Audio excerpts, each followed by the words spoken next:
तो हम लोग पढ़ लेते हैं साइन कन्वेंशन फॉर लेंस। वैसे मिरर के लिए जैसा साइन कन्वेंशन होता है वैसा ही, मतलब spherical mirror, convex mirror, concave mirror class 9th में जो पढ़ा था उसका साइन कन्वेंशन जैसा होता है वैसे ही लेंस का होता है। बस छोटी सी बात है, ध्यान दीजिए। साइन कन्वेंशन फॉर लेंस बहुत सिंपल सी चीज होती है।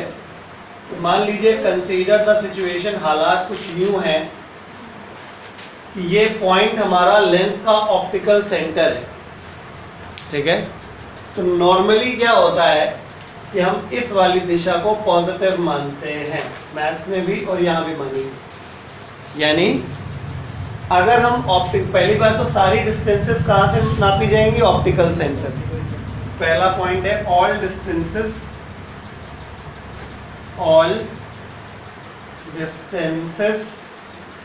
will be measured from optical center of lens on principal axis,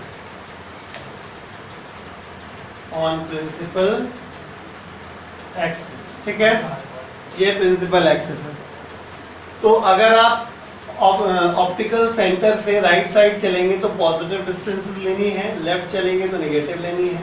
principal axis ये PA stands for principal axis. अगर प्रिंसिपल एक्सिस से ऊपर की तरफ कोई डिस्टेंस मेजर करेंगे तो पॉजिटिव और नीचे की तरफ करेंगे तो नेगेटिव। आई बात समझ में? तो सारी डिस्टेंसेस कहाँ से नापी जाएंगी? Principal axis, sorry optical centre से प्रिंसिपल एक्सिस के ऊपर नापी जाएंगी, ठीक है।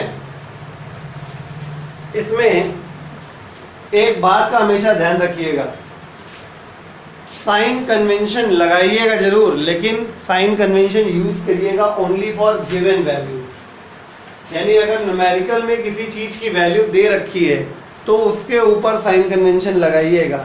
प्लस लेना है, माइनस लेना है, कैसे लेना है, ठीक है। अभी हम क्वेश्चन कराएंगे, आपको समझ में आ जाएगा, ठीक है। किंतु अगर आपको साइन कन्वेंशन उनके ऊपर नहीं लगाना है जो चीजें नहीं दी है, मतलब जिनको कैलकुलेट करना है या जो पूछी ही नहीं गई, मतलब जिनके बारे में डिस्कशन नहीं हुआ। अल्टीमेटली इन शॉर्ट एक लाइन में अगर कहें तो जिन चीजों की वैल्यूज दी जाएंगी साइन कन्वेंशन यानी प्लस या माइनस, उनके साथ ही लगाना है, बाकी के साथ नहीं लगाना है, ठीक है।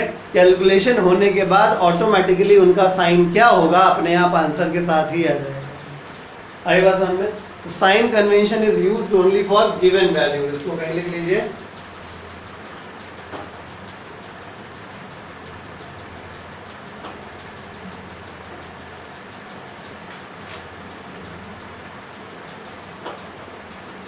Only for given values. केवल गिवन वैल्यूज के लिए ही आपको लगाना है। अब ये न्यूमेरिकल वैल्यूज भी हो सकती हैं और किसी सिंबल की फॉर्म में हो सकती है।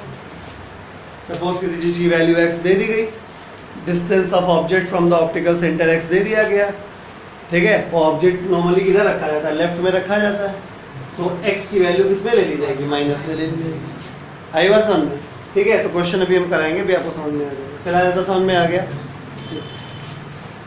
अब लेंस के लिए लेंस फॉर्मूला होता है जिसको थिन लेंस फॉर्मूला भी कहते हैं, क्योंकि अपने सिलेबस में जो लेंस है वो थिन लेंस पढ़ना है। तो हमारा अगला टॉपिक है लेंस का जो फॉर्मूला होता है, that is called thin lens formula. Thin lens formula, thin lens formula क्या होता है? ठीक है, लिखिए, if u is u, small u या कैपिटल U जो भी लिखे, if u is distance of object and v is distance of image, if u is distance of object and v is distance of image from the optical center,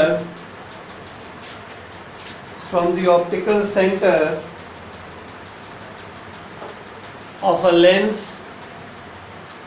optical center of a lens of focal length f, small f या capital F, whatever,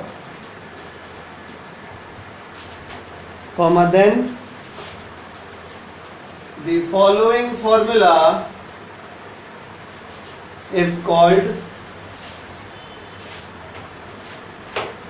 thin lens formula. The following formula is called thin lens formula. तो नीचे लिख लीजिए 1/f is equal to 1/v minus 1/u. ठीक है, और इस फॉर्मूले को इस्तेमाल करते वक्त ध्यान रखिएगा कि वैल्यूज को विद साइन कन्वेंशन रखना है। बाकी इंस्ट्रक्शन मैंने बता दिया कि जिनकी वैल्यू दी जाए उन्हीं का साइन कन्वेंशन रखना, जो नहीं दिया जाए जबरदस्ती बड़ी अम्मा मत बनना। चलिए क्वेश्चन करते हैं। हाँ देखो देखो, a beam of light converges, a beam of light converges to a point O, a beam of light converges to a point O, full stop, a lens of focal length 20 centimeters, a beam of light converges to a point O, full stop, a lens of focal length 20 centimeter is placed in the path of convergent beam, in the path of convergent beam at 12 centimeter from O, at 12 centimeter from O, ठीक है, full stop. At what point will the beam converge? At what point will the beam converge? If the lens is number A convex and number B concave.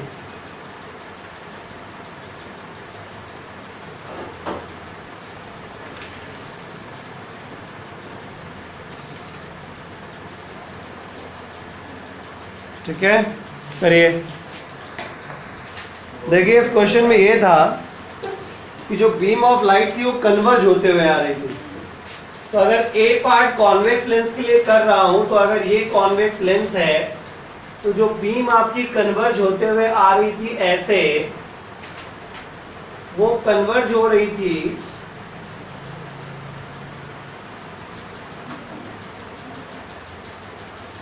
इस प्रकार से, किंतु मतलब ये क्या बोल रहा था, अब beam of light converges to a point O, यहाँ पे कन्वर्ज हो रही थी। जो लेंस था उसका फोकल लेंथ 20 सेंटीमीटर है। कॉन्वेक्स लेंस की फोकल लेंथ पॉजिटिव और कॉन्केव की नेगेटिव ली जाती है, साइन कन्वेंशन याद रखें। A lens of focal length 20 centimetre place in the path of the convergent beam at 12 centimetre from the O, यानी यहाँ से 12 सेंटीमीटर ये डिस्टेंस है, यानी it is object, virtual object. ध्यानपूर्वक समझें, ठीक है। दो प्रकार के ऑब्जेक्ट होते हैं, real object and virtual object. नहीं पता तो बेसिक का वीडियो देखिएगा, ठीक है। वर्चुअल ऑब्जेक्ट है ये, ठीक। तो आपका ऑब्जेक्ट जो है यानी कि u का डिस्टेंस 12 सेंटीमीटर है, लेकिन वो माइनस में है, गलत, प्लस में है, ठीक है, क्योंकि ऑब्जेक्ट आपका राइट साइड में आ गया है, लेफ्ट में नहीं। आई बात समझ में।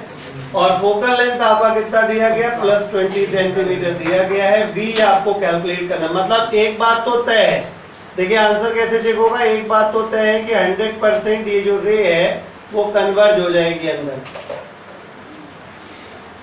है ना, कन्वर्ज हो जाएगी। यानी आपका जो फाइनल इमेज है वो इतनी दूरी पे बनेगा कि वो 12 सेंटीमीटर से आंसर कम आएगा।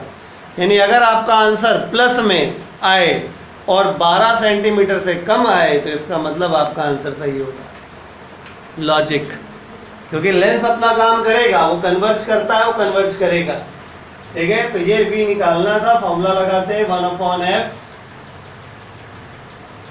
Is equal to 1/v minus 1/u। Solve कर लेंगे v का वैल्यू प्लस का 7.5 सेंटीमीटर आएगा। ठीक है, अब हम बात करते हैं कॉनकेव वाले पार्ट की। बी पार्ट, कॉनकेव वाला पार्ट। कॉनकेव वाले पार्ट में आपको कॉनकेव लेंस दिया गया था और वो कन्वर्जेंट बीम सेम थी। ठीक है, तो ऑप्टिकल सेंटर से ये भी 12 सेंटीमीटर पे आपका O पॉइंट था, किंतु हुआ क्या, कॉनकेव लेंस होने के कारण ये रे को और आगे डाइवर्ज करता है ना। तो जब ये डाइवर्ज करेगा तो फाइनल इमेज आपकी जो बनने वाली है वो 12 सेंटीमीटर के आगे बनने वाली है। व्हाट द पॉइंट, ये 12 सेंटीमीटर के आगे बनेगी, यानी इस केस में 100% आंसर आपका 12 से ज्यादा ही आएगा। ठीक है, 12 से ज्यादा आएगा। फोकल लेंथ आपका इसमें कितना दिया गया, 20 सेंटीमीटर। कॉमन सेंस की बात है, कॉनकेव है तो माइनस में लेंगे, समझ गए। तो u का वैल्यू हो गया कितना, प्लस का 12, वर्चुअल ऑब्जेक्ट है। v का वैल्यू चाहिए, f का वैल्यू माइनस का 20 सेंटीमीटर। फॉर्मूला हो जाएगा 1/f 1/v minus 1/u। Solve कर लीजिएगा प्लीज। तो आपका जो v आएगा वो प्लस का 30 सेंटीमीटर आएगा। जो आपका v आएगा वो प्लस का 30 सेंटीमीटर आएगा, जिसका मतलब आंसर हमारा सही है।